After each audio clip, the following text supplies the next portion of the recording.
The Soybean School on RealAgriculture.com is brought to you by Pride Seeds, Cruiser Max Vibrance Beans, High Stick NT,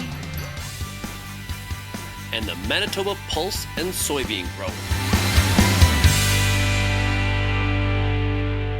Bernard Tobin here for RealAgriculture.com on the Soybean School today. I'm joined by Shawn Brenneman from Syngenta. Sir, welcome and thanks for taking the time to spend it with us. Great to be here, Bern. Thank you.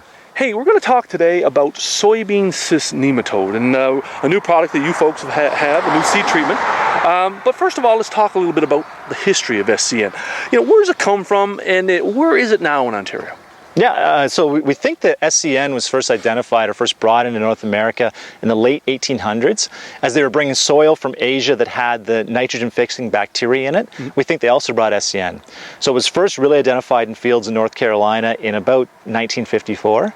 And then in Ontario, it was first introduced in 1988. And since then, we've seen it spread not only in the U.S. to all the major soybean growing regions, but also in Ontario, it's been spreading more and more. Now, you've got a root there. Tell us about, how it latches on to that roots and where you can see it. Yeah, so there's basically three stages for that soybean cyst nematode development. You have an egg phase, you have a juvenile phase, and an adult phase. So in the spring, the eggs will hatch. The juveniles are all free-forming. They're parasitic nematodes. They're like little roundworms. They'll actually swim in, infect that root, and go swim in until they find vascular tissue where they'll start to feed. And so from that, they're going to be sucking valuable water, nutrients, but also having entry points then for other diseases, soil-borne diseases, Pythium, Phytophthora, Rhizoctonia, to enter into that plant as well. And then what happens is those juveniles will either become male or female. If they become a male, they leave that root. If they become a female, they stay, start to swell, and eventually become a cyst, which we see sometimes later in the season. Right. Talk about the yield impact. I mean, what type of impact are we looking at? So it's interesting because of the 10 major diseases for soybeans in North America, SCN is number one.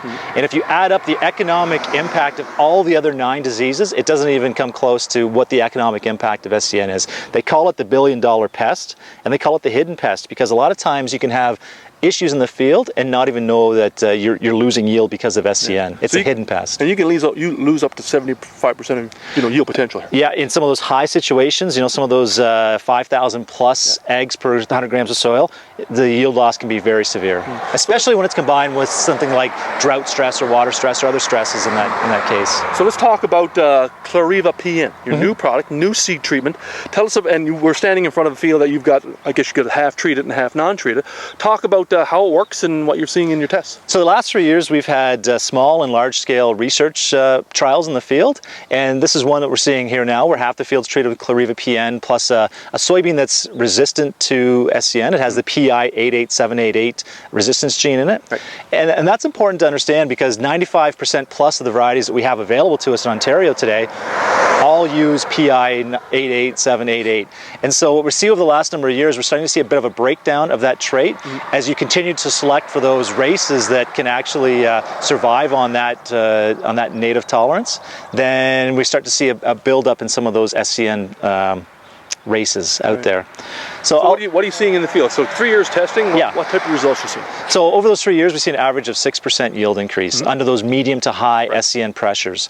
And so under no SCN pressure, you probably wouldn't see a benefit, but in those medium to high areas, you should see a great benefit to Clariva PN. Right. Talk about application. Obviously, going down with the seed, right? Yeah, it's a seed treatment. So basically what we've been able to do is take a naturally occurring soil bacteria called Pasteurella nishiwashi. And we've been able to isolate that and concentrate it and put it on the seed so that as those juveniles swim by that seed, that spore attaches to the juvenile, infects it, and kills it.